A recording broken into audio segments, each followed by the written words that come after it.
우리가 지난 시간에 잠깐 보았습니다마는 누가복음 13장 24절에서 30절의 이 예수님의 말씀은 좁은 문으로 들어가기를 힘쓰라.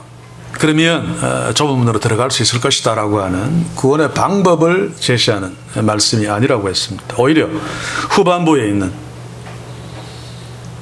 열매 없는 무화과나무처럼 회개하지 않는 이스라엘, 또 겨자나무처럼 겉은 번지르하고 참으로 멋있는데 속은 누룩이 퍼져 있는 반죽처럼 죄가 만연되어 있는 이스라엘, 그들을 향해서 너희들이 계속 그 판으로 나간다면 하나님의 심판을 면치 못할 것이다 라고 하는 종말론적인 심판을 경고하는 말씀입니다.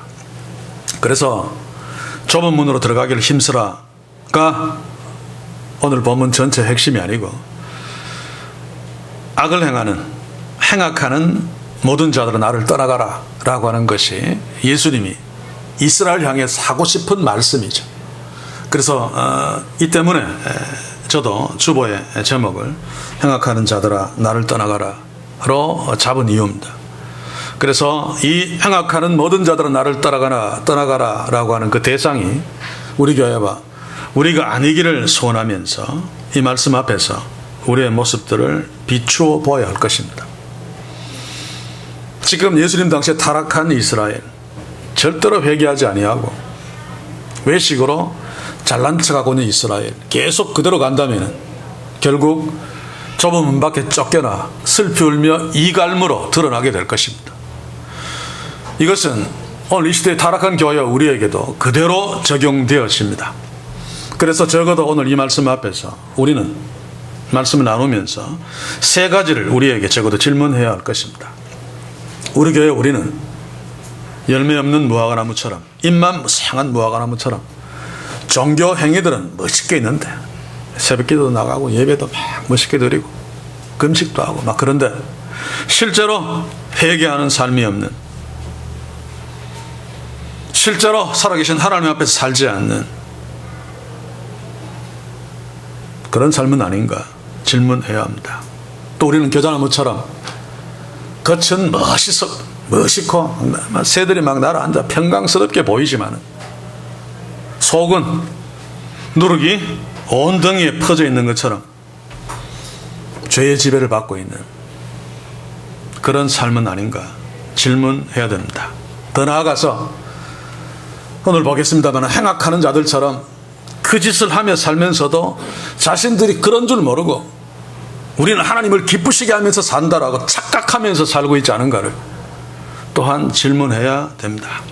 이 세 가지 질문 앞에 우리들을 세워놓고 또 오늘 이 시대에 우리가 항상 접하는 타락한 교회들을 돌아보면서 나는 어떻게 살고 있는가 질문하는 아주 귀하고 복된 시간 될 수 있기를 주의 이름으로 간절히 소원합니다.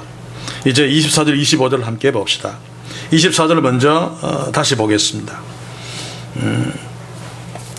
24절 좁은 문으로 들어가기를 힘쓰라. 내가 너에게 이르노니 들어가기를 구하여도 못하는 자가 많으리라. 제가 지난 시간에 원문대로 직역해 주었습니다. 너희는 좁은 문으로 들어갔기를 싸우라. 내가 너희에게 이르노니 그들은 들어갔기를 구하여도 못하는 자가 많으리라. 그래서 24절에서 너희에게는 지금 좁은 문으로 이미 들어간 예수님의 제자들을 가르치고 있습니다. 그리고 그들은 들어갔기를 구하여도 못하리라 라고 하는 이 그들은 당시에 타락한 이스라엘 유대 당국자들 바리새인과 서기관들을 말하고 있는 거죠. 그래서 우리가 착각하지 말아야 될 것은 25절부터 너희에게 또 너희가 이런 2인칭 복수 대명사들이 나오죠.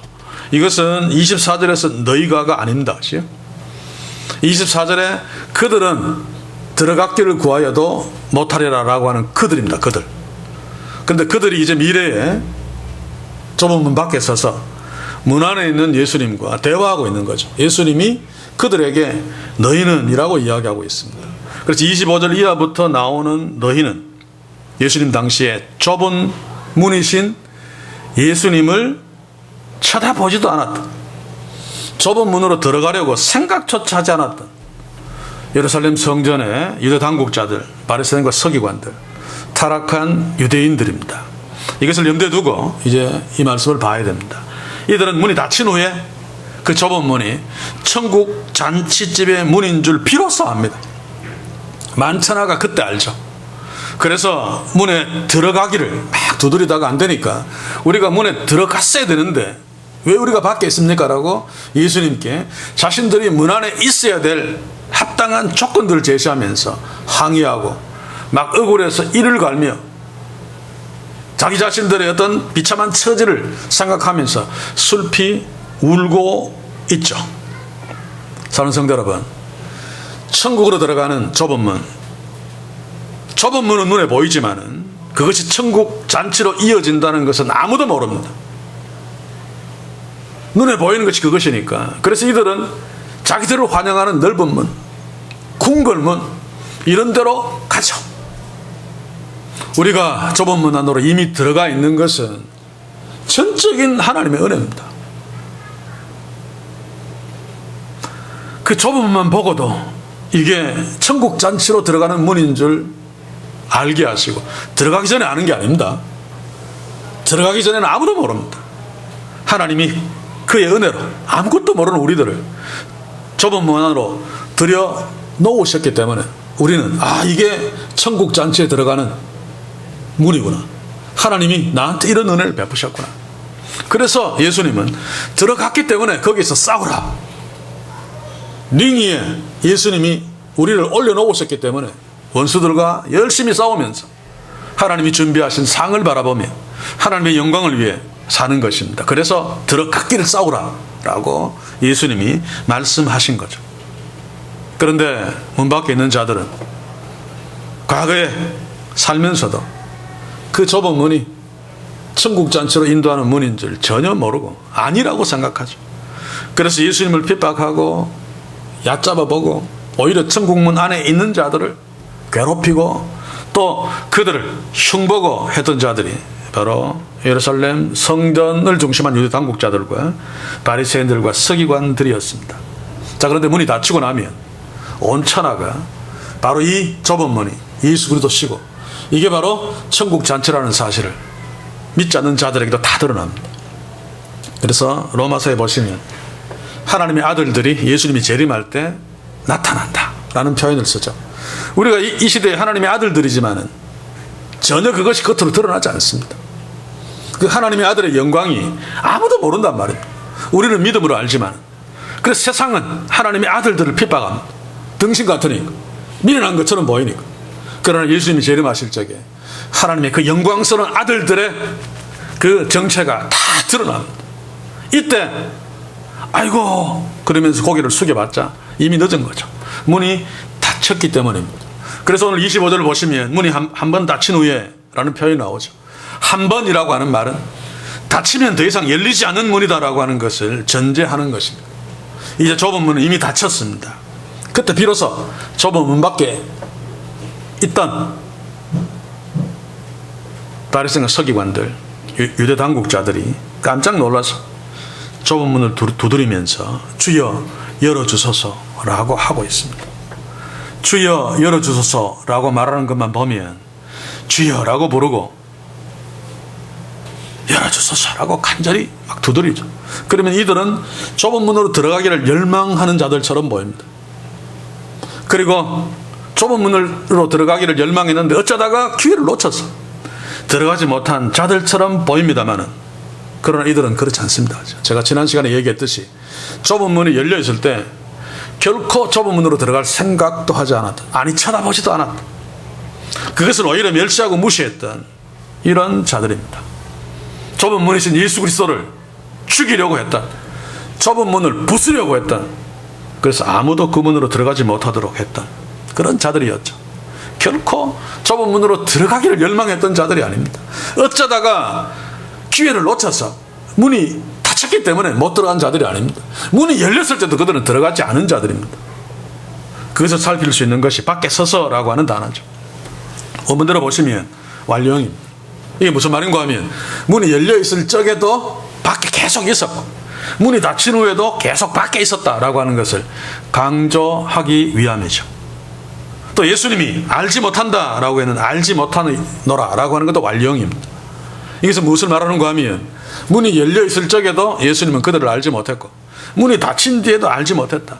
나는 처음부터 너희를 모른다라고 하시는 말씀입니다. 다시 말하면 그들은 26절에서 주를 아는 것처럼 말했지만 사실 이들은 처음부터 예수님 사이에서 서로 알지 못하는 사이였다는 말입니다. 그렇습니다. 이들은 처음부터 예수님을, 좁은 문이신 예수님, 그 예수님이 하나님이신 줄 몰랐습니다. 아니, 관심조차 없었습니다. 예수 그리스도를 모르는 채 좁은 문 밖에서 위선 떨면서 열심히 행악하면서, 그러면서도 아닌 척 외식하면서, 하나님 잘 섬기는 척 하면서, 사람들에게 존경받으면서 잘 먹고 잘 살았던 사람들입니다.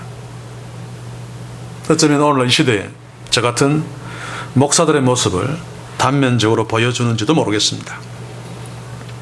바로 이들이 구원받았음을 확신하고 자랑스럽게 예수님 앞에 찾아와서 큰 소리 쳤던 부자 청년이니, 회당에서 18년 동안 사탄에 얽매여서 안식일을 누리지 못했던 한 여인을 고쳐주었을 적에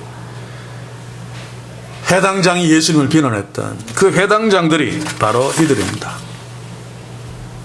바리새인과 서기관들, 그리고 성전에서 거룩하게 제사 지내면서 폼 잡았던 유대 지도자들이죠.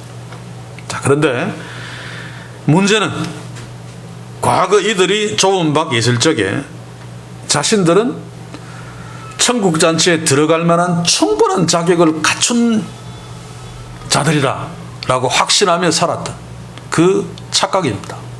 이게 문제죠.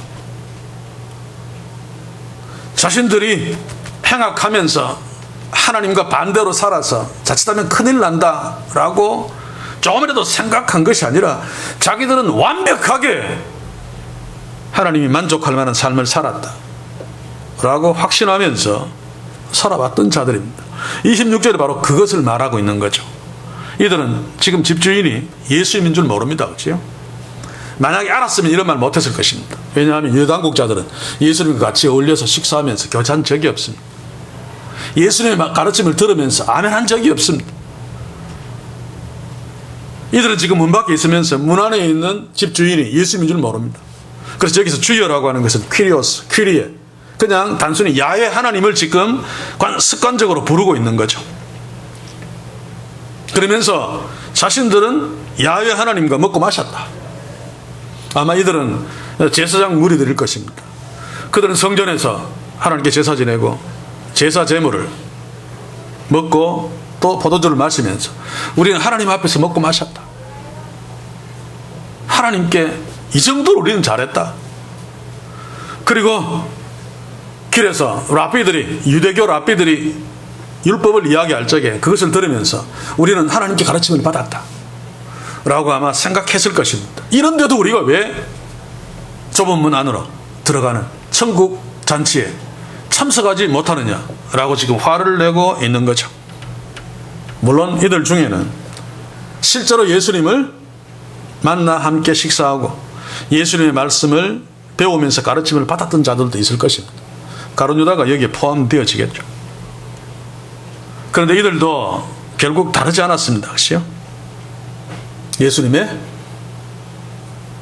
예수님을 따라다니는 것은 기적을 보려고, 기적을 통해서 뭔가 유익을 얻으려고, 또 막 보리떡 5개 물고기 2마리로 막 수많은 사람들 먹이니까, 야, 저 사람을 빵의 임금으로 삼으면 우리가 잘 먹고 잘 살겠다라고 하는 소망 때문에 주님을 막 따르면서 호산나 하면서 환호했죠.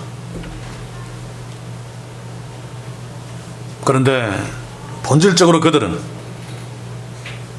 하나님의, 예수님의 가르침을 귀담아 듣고 또 예수님과 실제로 교제하면서 주님을 따르지 않았습니다. 그래서 여기에 보시면 먹고 마셨으며 가르치셨나이다 라고 하는 것을 원문의 동사의 시제로 보면 단순 과거입니다. 헬라에서 단순 과거는 한두 번 그냥 하고만 단회적인 어떤 행위를 말하는 거죠. 그래서 이들이 실제로 예수님과 먹고 마셨고 또 제사장들이 하나님의 성전에서 고기를 먹으면서 하나님 앞에 설령 진실로 섰다 할지라도 기껏해야 한두 번 정도 그런 적이 있었다는 뜻입니다. 만약에 지속적으로 하나님 앞에 섰고 지속적으로 주님과 교제하고 주님의 가르침을 받았다면 아마 마가는 예수님은 미완료 과거로 표현했을 것입니다. 지속적으로. 그들은 한두 번 주님과 먹고 마셨고 한두 번 주께서 가르치는 소리를 들었습니다.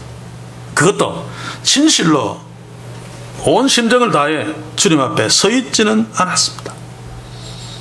주께로부터 육신적인 유익을 얻으려고 다른 데도 3년 동안 열심히 따라다녔잖아요. 주님과 먹고 마시고 주의 가르침을 잘 들었습니다. 그러나 그럼에도 불구하고 그들은 문 밖에 쫓겨났습니다. 왜냐하면 이들은 좁은 문이 열려있을 적에 좁은 문으로 전혀 들어가고 싶어 하지 않았습니다. 그럼에도 뻔뻔스럽게 자신들은 문 안에 있어야 마땅한 자라고 항의하면서 그 증거를 제시하는 것이 바로 오늘 26절입니다. 계속 27절 한번 봅시다. 예수님은 그런 자들에게 증거를 제시하면서 우리는 문 안에 있어야 마땅합니다. 주와 먹고 마셨습니다.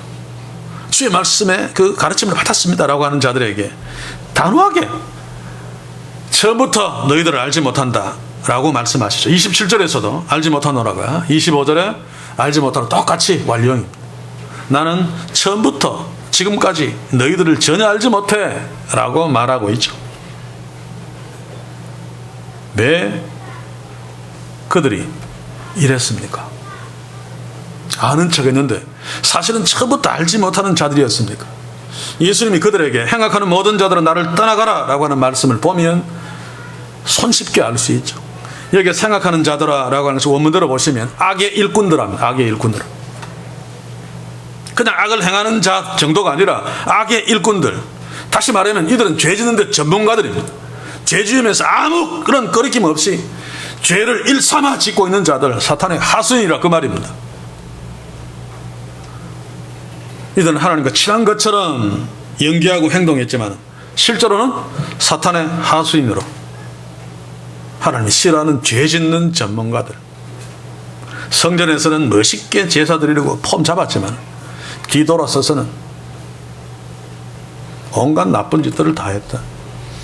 그게 예루살렘 성전의 대제사장과 제사장들의 모습이었죠. 하나님이 없는 자들이 종교의 중심부에 있으면 악을 행하는 일꾼으로 살 수밖에 없습니다. 과거 영국의 어느 캐톨릭 성당이 다 무너지고 난 뒤에 거기에 포크레인으로 다른 건물을 지으라고 막 파내니까 그 밑에서 영아의 뼈들이 몇 추럭 나왔다고 하지 않습니까? 이 무서운 이야기는 무서운 이야기. 지금 예루살렘 성전을 준비한 중심한 유대 당국자들, 바리새인과 서기관들 그렇게 거룩한 척 연기했지만은 누룩이 밀가루 반죽이 확 퍼졌듯이 악으로 범벅이 된, 그래서 예수님은 나중에 예루살렘 성전을 향해서 강도의 굴려를 만들었다라고 책망하셨죠. 자, 그런데 여기에서 한 가지 원문대로 볼 것이 있습니다. 나를 떠나가라 라고 하는 말씀. 나를 떠나가라 하리라. 그런데 놀랍게도 떠나가라 라고 하는 말은 과거입니다. 하리라는 미래입니다. 예수님이 나중에 그들이 막 시비 걸고 불평하면 내가 너희에게 떠나가라 하리라. 네, 떠나갔으라 하리라. 문법적으로 맞지 않죠. 자, 그런데 이게 세머적인 용법인데 히브리인들의 말버릇, 구약 성경에 보시면 종종 나오죠. 시편에 하나님께 막 기도하면서 아직 하나님이 내 기도에 응답 안 했는데 하나님이 나를 축복하셨다 막 과거로 막 표현하면서 막 난리를 막 치는 부분들이 있죠. 그것이 바로 세머적인 표현인데 하나님이 내 기도를 미래에 응답하시겠지만은 분명하게 응답하실 것을 확신하는 표현입니다. 지금은 아니지만 분명히 기도에 응답되어서 내가 웅덩이에서 나오고 높은 데 올라가서 막 춤출 것이 확실하기 때문에 과거를 표현하는, 나중에는 과거가 될 것이니까. 여기서도 예수님이 떠나갔으라 할 것이다 라고 하는 말은 그들을 반드시 떠나보내겠다 라고 하는 예수님의 의지입니다. 이들은 현재에서 예수님 당시에서 그들의 외식과 그들의 위선과 그들의 범죄, 악을 행하는 일꾼으로 사는 것이 달라지지 않는 한 반드시 주님께로부터 쫓겨남을 당해서 지옥 백성이 되고 말 것입니다. 사랑하는 성도 여러분, 그러면 왜 이들이 쫓겨나게 되는가? 굉장히 중요한 부분이죠. 이것을 체크해야지 우리가 왜 쫓겨나지 않고 좁은 문 안에 있는 존재들인가를 알 수 있습니다. 자, 보십시오. 그들은 악의 일꾼들이기 때문입니다. 죄의 종들이기 때문입니다. 죄의 종들이 받는 월급, 죄의 싹은 사망이요. 궁극적인 사망이 그들에게 월급이고 그들의 몫이죠. 그래서 우리는 행악하는 자들아라고 하는 부분을 주목해야 됩니다. 주님께서 나를 떠나가라, 떠나갔어라 라고 말하는 근거가 뭔가 하면 그들이 악의 일꾼들이기 때문에 그렇습니다. 요한복음 8장 34절 35절 한번 봅시다.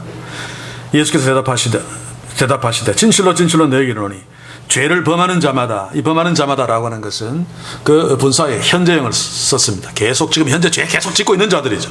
범하는 자마다 죄의 종이라. 종은 영원히 집에 거하지 못하되 아들은 영원히 거하리니. 이들은 하나님의 아들이라고 폼 잡고 있지만 실제로는 죄의 종들이었습니다. 겉으로 하나님의 아들인 것처럼 보였을 따름이죠. 겉으로 하나님의 아들인 척 연기했을 따름이죠. 그들은 죄의 일꾼들이고 죄의 종들이었습니다. 어쩌면 이 모습이 이스라엘의 모습과 동일한 한국교회의 모습이 아닌가, 타락한 이 시대의 교회의 모습이 아닌가 돌아봐야 됩니다. 이 시대의 교회들을 보십시오. 수천억짜리 건물 짓는데 온 정성을 다 쏟죠. 그것을 자랑스럽게 생각하면서 그 안에서 예배 드리는 것 대단하게 하나님을 기쁘시게 한다라고 폼 잡습니다. 수십억짜리 파이프 오르간으로 막 연주하면서 천상에 막 천사들이 막 노래하는 것처럼, 그러면서 우리가 이렇게 하나님을 예배한다. 그러면서 알게 모르게 농촌교회나 작은 교회들은 되게 무시하죠. 이들은 하나님을 대단히 존경하는 것처럼 보입니다. 마태복음 15장 8절 9절을 보시면 예수님이 이스라엘 당국자들 그들에게 지적하신 것이 무엇입니까? 이 백성이 입술로는 나를 존경하되 마음은 내게서 멀도다. 사람의 계명으로 교훈을 삼아 가르치니 나를 헛되이 경배하는도다. 오늘 이 시대 타락한 교회들을 향한 말씀이 아닙니까? 겉으로는 하나님을 존경하는 것처럼 예배의 모습들을 보면 온갖 신뢰양 악기를 동원해서 연주하고 성가대 지휘자 연봉 몇 억씩 주고 스카우트 해오고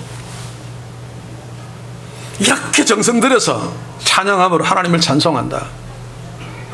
그러나 예수님의 지적에 의하면 마음은 내게서 멀도다. 하나님을 찬양하는 것이 아니라 다 자기들 즐기는 거죠.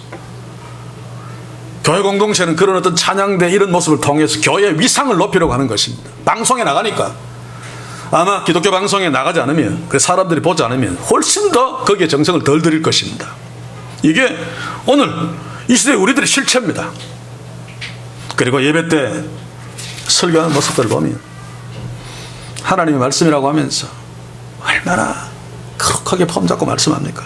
옷까지 대단한 그 옷들을 입고 것이요, 박사 가운까지 막 걸치고 막 후드에서 막 화려하게,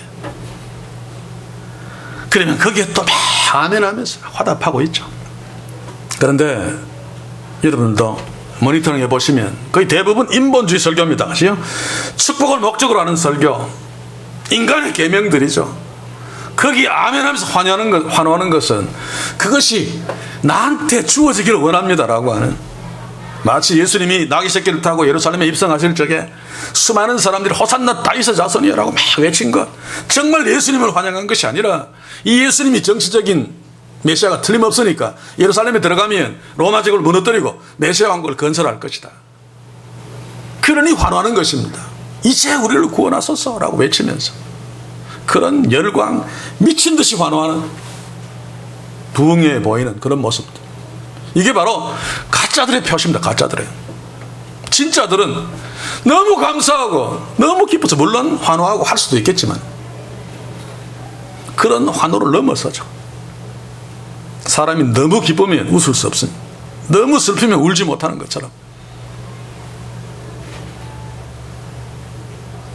당시에 예루살렘이 그랬습니다. 이스라엘이 그랬습니다.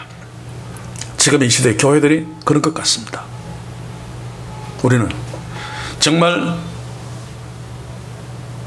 긴장해서 예루살렘에 타락한 그 이스라엘의 교회를 계자나무 같은 열매는 무화과나무 같은 그러나 누룩이 온덩이에 퍼져버린 죄덩어리 이스라엘 보면서 우리의 모습은 어떤가 세심하게 살펴야 됩니다. 왜냐하면 한국교회 모습이 우리의 모습일 수 있기 때문에 우리도 그 안에 있잖아요. 또 타락한 그 교회가 우리의 일할 대상입니다. 그래서 신경 쓰면서 살펴야 됩니다. 계속 26절 27절을 다시 한번 봅시다. 그때 너희가 말하되 우리는 주 앞에서 먹고 마셨으며 주는 또한 우리 길거리에서 가르치셨나이다. 바로 이게 회개하지 않고 돌이키지 않는 이스라엘의 모습이 한국교회의 모습인데 이것밖에 말할 것이 없다면 결국 주께로부터 27절의 말씀을 듣고야 말게 될 것입니다. 그래서 우리를 돌아봐야 됩니다. 먼저. 자, 26절에 삶이 있습니까? 이 참 귀한 거죠. 물론 없어도 됩니다만 정말 귀한 것입니다. 그런데 문제는 이것밖에 없다는 것이 문제입니다. 내가 내세울 것이라고는 40년 50년 평생 교회에 잘 출석했습니다. 교회를 잘 섬겨서 투표 많이 받아서 장로 권사되고 또 집사로서 교회를 잘 봉사했습니다. 주일성서 11조 생활 잘했습니다. 평생 매일 새벽기도 나가서 기도 열심히 했습니다. 금시도 중간중간 많이 했고요. 이거 나쁜 것 아닙니다. 그렇지? 굉장히 귀한 일인데 그런데 이것밖에 없다면 심각한 문제입니다. 서두에도 말했지만 더 심각한 것은 이것밖에 없음에도 불구하고 나는 이것으로 하나님을 기쁘시게 했다. 나는 하나님의 자녀로서 잘했다 라고 하는 착각이 훨씬 더 심각한 거죠. 만약 우리에게도 내세울 것이 26절밖에 없다면 마지막 때에 주께서 우리에게 27절처럼 말씀하실 것입니다. 그래서 우리는 26절에 있는 것 말고 주께 내세울 것이 무엇이 있는가를 한번 질문해야 됩니다. 답은 간단합니다. 나를 떠나가라라고 내치신 그 행악하는 자들과 반대의 증거를 갖고 있으면 되죠.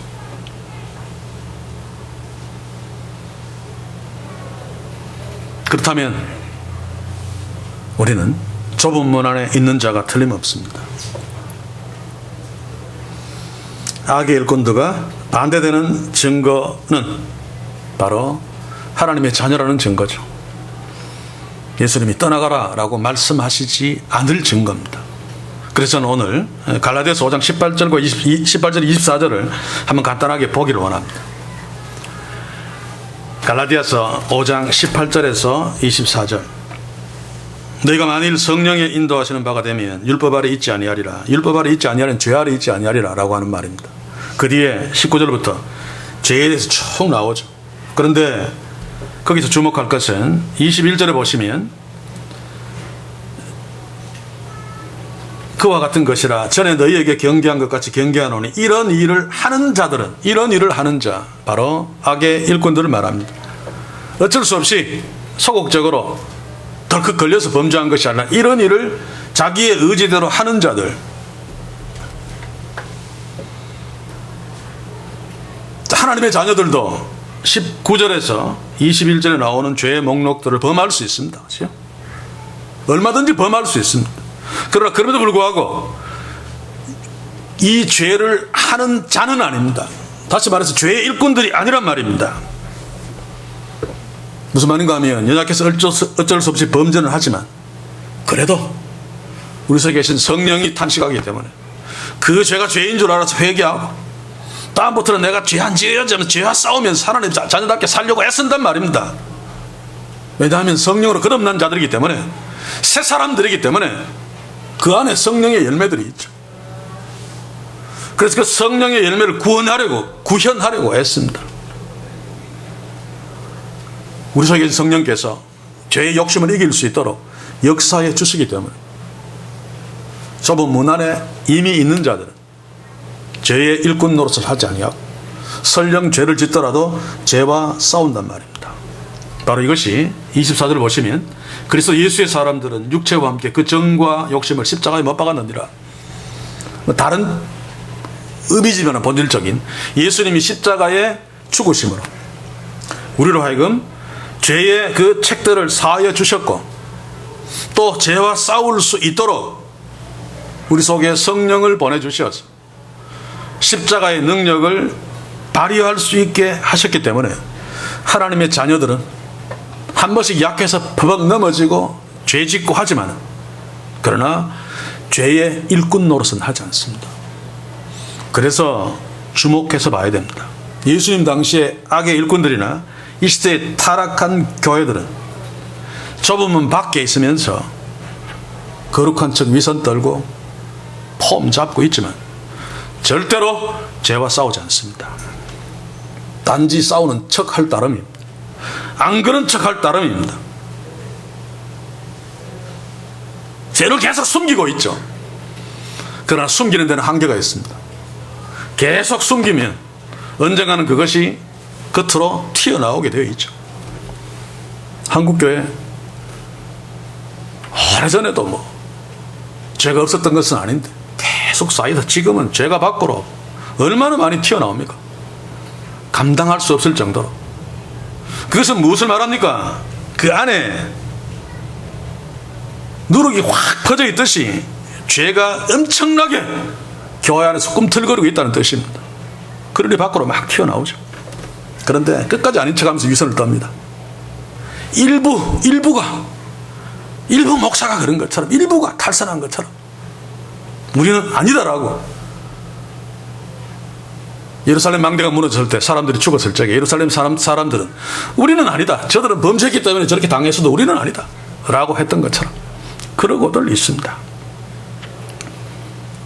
예수님은 바로 이런 상태의 이스라엘과 오늘 이 시대의 타락한 교회들을 이 말씀으로 경고하시면서 앞에서 우리가 본 대로 겨자씨와 누룩 비유를 하셨죠.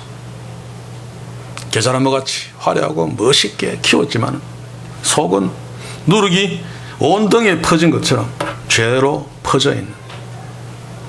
그러면 예수님이 재림하실 때까지 그러면 밖에 쫓겨나서 슬피 울며 이갈미 있으리라 라고 하는 경고가 바로 오늘 우리에게 주어진 말씀입니다. 우리는 악의 일꾼이 아님을 믿습니다. 그래서 오늘 말씀과 갈라디아서 5장 18절에서 24절을 보면서 여기에 나열된 죄들에 대해서 내가 일하는 자가 아님을 싫잖아요. 중심으로 싫잖아요. 일하는 자가 아님을 하나님의 은혜로 일하는 자가 아님을 확인하면서 내 속에 계신 성령의 역사심에 순종하며 성령의 9가지 열매는 우리에게 있습니다. 하나님의 자녀들에게는. 그것을 좀 더 극대화시켜서 우리의 삶 속에서 구현되도록 하나님 앞에서 성령의 9가지 열매의 태도를 가지고 죄와 싸우는, 죄의 일꾼이 아니라 죄와 싸우는 하나님의 의를 드러내는 그런 삶의 내용이 되도록 하나님의 자녀니까 애써야 됩니다. 근데 하나님의 자녀이면서도 이것을 애쓰지 않아요. 그냥 교회 키우고 좀 더 복받기를 애쓰는데 진짜 하나님의 자녀들도 바로 이런 부분에서 훈련하지 않으면 절대로 잘 못 이깁니다. 10cm 평균대 위에서 휙 돌아서 바로 서려면 수없이 돌고 수없이 넘어지고 훈련해야 되죠. 우리가 세상에서 악을 이기며 사악한 세력들을 이기면서 하나님의 자녀답게 주의 영광을 드러내며 살려면 부단히 훈련하면서 애써야 되면 넘어지고 또 일어나고.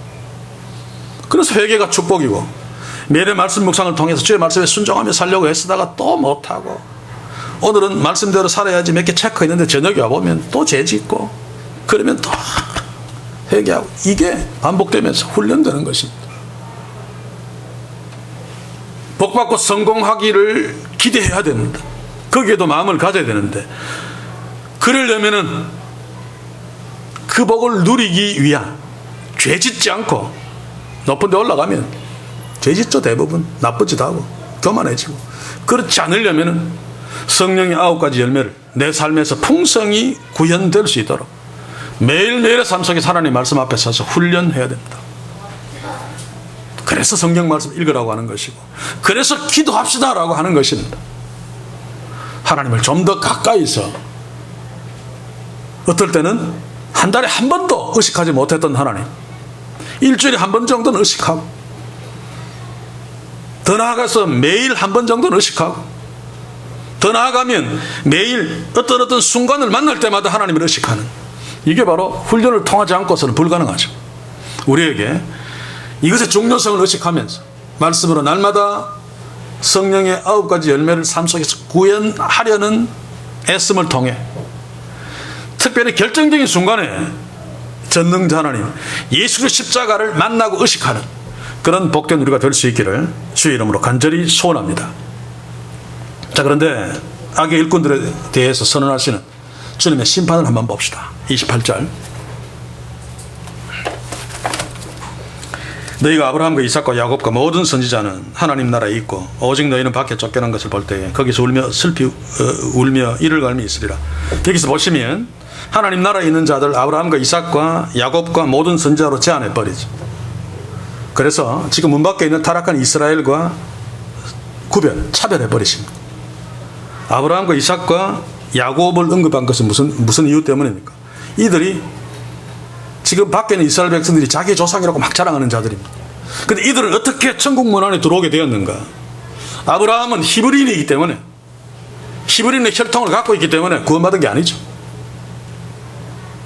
하나님의 은혜로 아브라함이 하나님을 믿음으로 좁은 문 안으로 들어온 자가 된 것입니다. 이삭과 야곱도 마찬가지입니다. 아브라함이 혈통을 가진 그의 아들이 그의 손자이기 때문에 하나님의 백성이 된 것이 아니라, 천국 장체에 들어온 것이 아니라 오직 하나님의 은혜로 말미암은 믿음 때문입니다. 그런데 너희들은 아니지 않느냐 그 말입니다.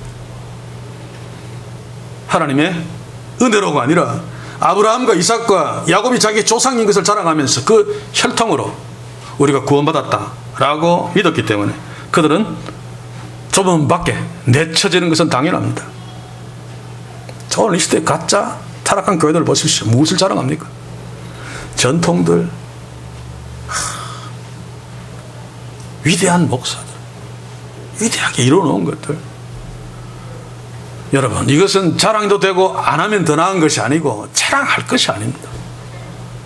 진짜들은 십자가만 자랑합니다. 하나님만 자랑합니다. 그렇지 않은 자들은 아브라함이 우리 조상이야, 모세가 우리 조상이야, 우리는 이 정도야. 한국교회가 세계에서 제일 큰 교회가 많아. 축복받았어. 훌륭한 목사들이 얼마나 많은데 우리는 타락했어, 우리는 가짜야 라고 스스로 선언하는 것입니다. 또 모든 선지자는 누굽니까? 하나님의 말씀을 듣고 그 말씀을 전한 자들, 하나님께 대한 믿음이 분명한 자들이죠. 믿음이 없이 하나님으로 여기는 믿음이 없으면 듣지 않습니다. 들어도 그 말씀을 전하지 않습니다. 그래서 모든 선지자는 하나님의 말씀을 그대로 믿고 들으며 전했던 진짜 믿음이 있는 자들이죠. 그러니까 안에 있는 것은 당연합니다. 모든 선지자를 앞세운 것은 너희들은 반대지 않느냐, 하나님의 말씀을 듣지 않았지 않느냐, 듣는 척은 했어도 진짜로 주의 말씀에 순종하지 않았지 않느냐, 순종하는 척은 했어도 그 말씀을 전하는 것은 두말할 것도 없이 안 했습니다. 외식과 위선으로 의로운 척 수선은 떨었습니다만, 그러나 선지자들과 다르게 하나님의 말씀 앞에 신실하게 서지 않았고 그 말씀을 전하지도 않았고 순종도 하지 않았기 때문에 선지자들은 안에 있었지만 이들은 달리 밖에 쫓겨날 수밖에 없었던 것입니다. 자, 이제 쫓겨난 그들의 반응을 한번 봅시다. 굉장히 중요한데, 그들이 어떤 태도를 취하고 있습니까? 슬피 울며 이를 간다. 슬피 우는 것을 회개해서 우는 것이 아닙니다. 그렇죠? 이들의 특징은 세상에서도 회개하지 않지만 지옥 가서도 절대로 회개하지 않습니다. 이들은 지금 억울해서 울고 있으며 자신들의 이제 끝났다 라고 하는 것 때문에 연민의 눈물이죠. 그리고 이를 간다는 뭡니까? 원통하다는 뜻입니다. 억울해서 미치겠다는 뜻이죠. 극단적인 표현인데 지금 자신의 잘못을 전혀 모르고 있습니다. 우리는 잘했는데 하나님이 왜 우리에게 이따위 대우를 하느냐 라고 하면서 이를 갈고 있는 거죠. 이것은 그들의 평상시에 주님이 재림하시기 전에, 죽기 전에 그들의 삶의 내용을 그대로 드러내고 있는 것입니다. 좁은 밖에 있는 자들은 평소에도 자기 자신만을 위해서 슬퍼합니다. 이기적이죠. 또 이런 자들은 자기 잘못을 전혀 모릅니다. 그래서 결코 회개하지 않습니다. 절대로. 이런 특징들을 갖고 있는 자가 누굽니까? 하나님이 없는 자죠. 그러니 하나님의 말씀을 선지자처럼 듣지 않습니다. 바로 이런 특징들을 반드시 가지고 있습니다.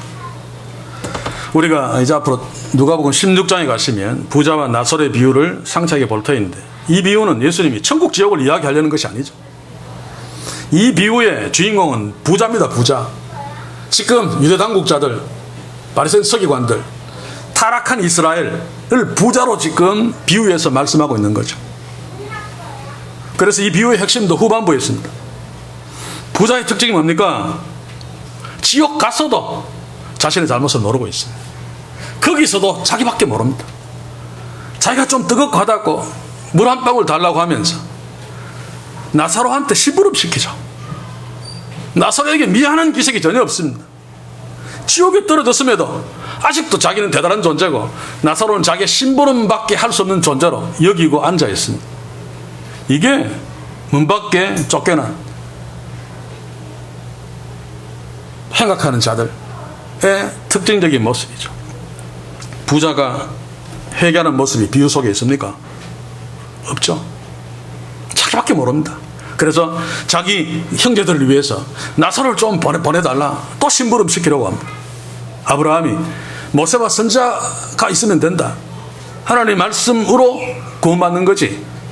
그러니까 아닙니다. 죽은 자가 살아서 가면 반드시 회개하고 지옥 안 올 겁니다. 이 부자는 철저하게 죽은 자가 살아나는 이적은 신뢰에서도 모세와 선지자, 하나님의 말씀은 철저하게 부인했습니다. 무시했습니다. 바로 이게 이 부자의 모습이 타락한 이스라엘의 모습이고, 유대 당국자들, 대제사장 제사장들의 모습이고, 바리새인과 서기관들의 모습입니다. 이게 오늘 이 시대에 타락한 교회들의 모습이지 않습니까?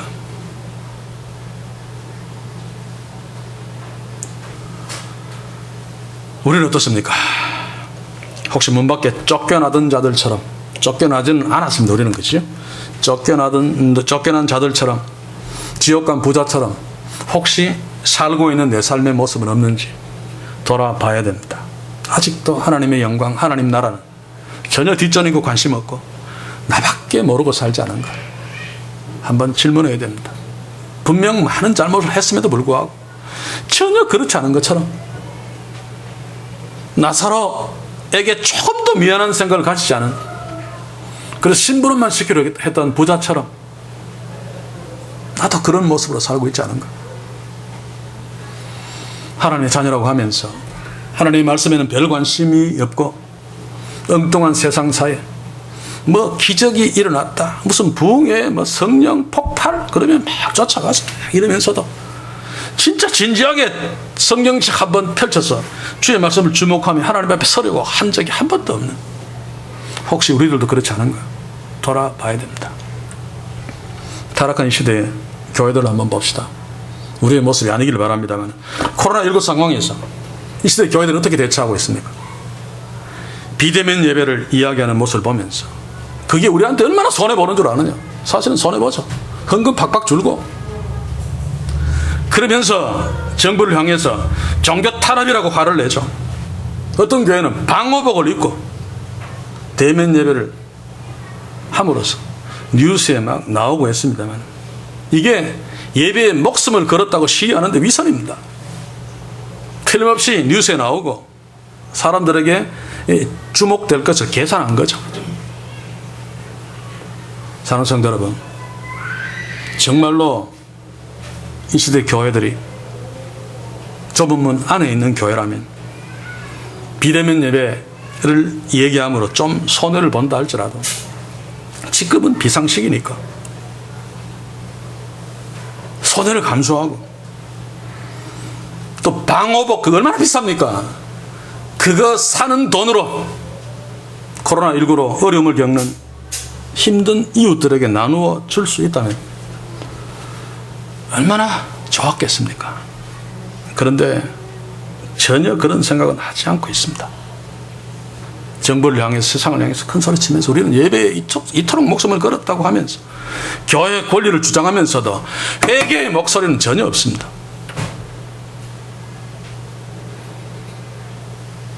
비대면 상황의 예배 앞에 서서, 물론 그렇지 않을 수도 있습니다만, 저는 계속 질문하면서 소름이 끼쳤습니다.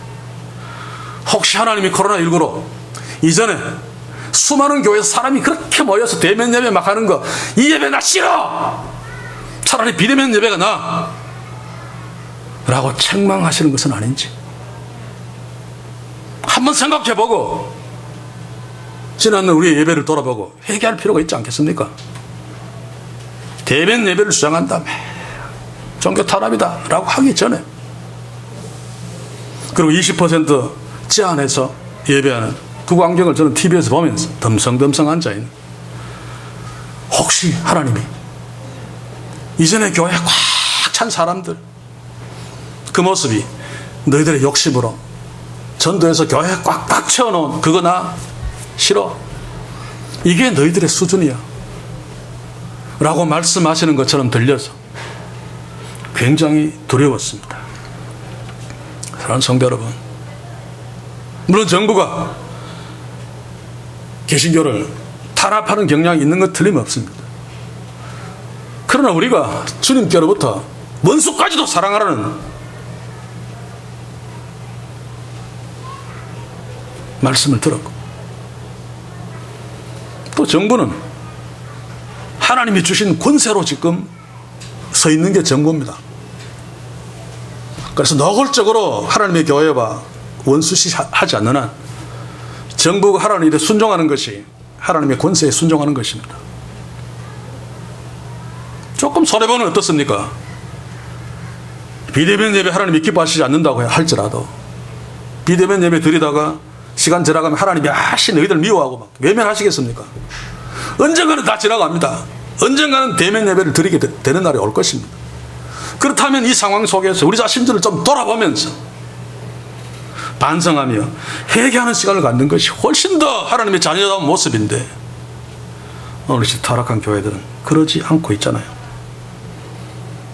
이게 계속 그렇게 간다면 문 밖에 쫓겨나 있을 수밖에 없는 그런 모습들입니다. 저는 성도 여러분, 우리가 겪는 코로나19, 이 지긋지긋한 코로나19 언젠가는 하나님이 치워주실 것입니다. 그때 우리가 하나님 앞에 더 온전히 설 수 있도록 지금 이 기간 동안에 우리 자신들과 교회를 돌아보면서 하나님 주시는 교훈들 체크하면서 회개할 것 회개하고 준비할 것 준비해서 포스트 코로나 시대가 돌아오면 더욱 온전하게 하나님 앞에 예배하며 더욱 온전하게 하나님의 자녀로 살며 하나님을 기쁘시게 하는, 그래서 하나님의 복을 누리며 사는 그런 준비의 시간으로 여기면서 회개하고 돌아보고 훈련하고 했으면 참으로 유익한 코로나19 시대가 될 것입니다. 우리에게 이런 축복이 있기를 소원합니다. 자, 이제 29절을 봅시다. 자, 이것은 자기들만이 하나님의 백성이라고 하는 유대인들의 선민사상을 깨뜨리는 말씀이죠. 동서남북 세계 모든 곳에서 하나님의 자녀들이 와서 하나님 잔치에 참여하게 될 것이다. 이 동서남북에서 모이는 자들은 수많은 이방인들일 것입니다. 자, 그런데 우리가 여기서 놓치지 말아야 될 것은 타락한 이스라엘 문 밖에서 주장하는 자기들의 어떤 구원받아야 될 조건들을 이야기하는 것, 예수를 만났고 주를 만났고 이런 것들, 이 동서남북에서 오는 자들에게는 하나도 없는 것입니다. 동서남북의 손자들은 이스라엘을 내세우는 아브라함의 혈통도 아니고 그들이 자랑하는 율법도 없고 할례도 받지 않았습니다. 여기에서 천국잔치로 이어지는 좁은 문으로 들어가는 자의 조건이 더욱 분명해지죠. 오직 하나님의 은혜로 말미암은 믿음으로 들어가는 것이 천국입니다. 돈으로도 못 가요. 으로도 못 가요.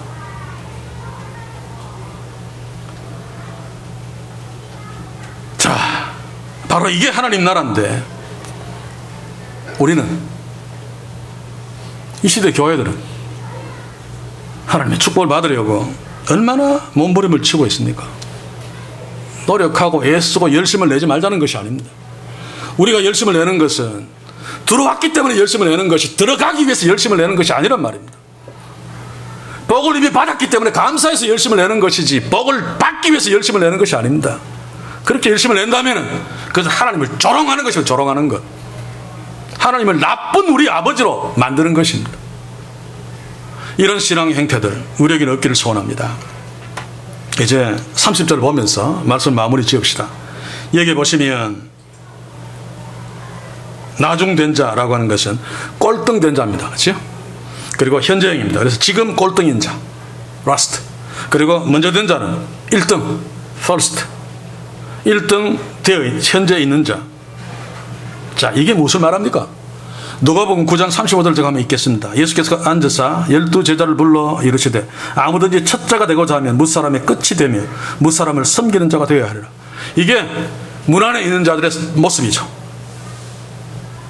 왜 꼴등이 있어야 됩니까? 그래야지 꼴등에서 두 번째 있는 자들부터 섬길 수 있습니다. 이게 하나님의 자녀의 사명이고 하나님의 자녀의 축복이죠. 좁은 문에 들어간 자들은 이렇게 살아야 됩니다. 물론 우리가 과정 속에 잘 안 되고 있지. 아직 성숙하지 못했어. 그러나 그렇게 내려가는 삶으로 성숙되어 가야 됩니다. 그런데 당시 이스라엘은 1등을 자랑하고 퍼스트에 있는 것을 기쁘게 여기고 시장에서 그런 것을 자랑하면서 나는 세례와 같지 않습니다라고 폼을 잡았습니다. 이것이 가짜의 특징입니다. 이 시대 교회들이 1등을 얼마나 좋아합니까? 계속해서 1등이라고 자랑합니다. 선교사 제일 많이 파송했다. 사실은 미국보다는 못했는데 뭐라 그럽니까? 숫자에 비해서 비율로 최고 많다. 이렇게까지 하면서 1등. 예수님이 말씀하신 천국 백성의 모습과 정반대입니다. 꼴등에 있어야지 섬기는 자의 삶을 사는 축복을 누릴 텐데 만날 1등이니까 계속 섬김을 받고 대접받으려고 해요. 그래서 목사들은 우리의 목사의 그 권위가 어떤데 교인들이 나를 무시한다 그러면서 막 교인들과 막 해등하고 싸우려고 하는, 이게 다 하나님 나라의 백성이 아닌 꼴등의 축복을 누리지 못하는 가짜들의 모습이죠. 그래서 우리는 우리 주보에 있는 이 부분을 한번 읽으면서 이 부분이 우리의 삶이기를 소원하며 하나님 이 축복을 주시어서 우리가 이 땅에 살면서 물론 세상에서는 경쟁하면서 1등도 되고 출세도 해야 됩니다. 그러나 그럼에도 불구하고 적어도 교회에서는 하나님 나라에서는 그런 자리에 있어도 꼴등 자리에 내려오게 하나님의 축복에 주옵소서. 꼴등 자리에서 섬기는 진짜 복을 누려야 할 것입니다. 한번 주보를 읽어보겠습니다. 최고를 추구하지 않고 언제나 꼴찌에 서서 꼴찌 자리에서 힘들어하는 지체들과 함께 울고 웃으면서 예수님의 사랑을 나누며 최선을 다하는 교회, 최선을 다해 사는 우리들, 바로 이 축복이 하나님의 은혜로 우리가 좁은 문 안으로 들어왔음으로 말미암아 바로 이런 삶을 싸우는 복된 우리 교회, 복된 우리 모두 되기를 주의 이름으로 간절히 소원합니다. 기도합시다. 주여, 우리에게는 축복을 주옵소서. 꼴등의 자리가 얼마나 영광스러운 자리인 줄 알게 하셔서 문 안에 하나님이 집어넣어 주셨으므로 하나님 원하시는 뜻대로 꼴등의 자리에서 원수를 사랑하며 섬기며 사는 축복을 허락해 주옵소서. 우리의 삶에서 밖에 쫓겨난 자들처럼 같은 특징들이 없는 축복을 허락하소서. 죄지었으면 회개하는 축복을 허락하시고 하나님의 말씀에 귀 기울이는 축복을 허락하시며 그러므로 우리를 통해 하나님이 영광 받으시는 놀라운 축복을 이 교회와 우리가 날마다 누릴 수 있도록 살아계신 하나님 앞에 날마다 서는 축복을 말씀을 통해 허락해 주시옵소서. 예수님의 이름으로 기도하옵나이다. 아멘.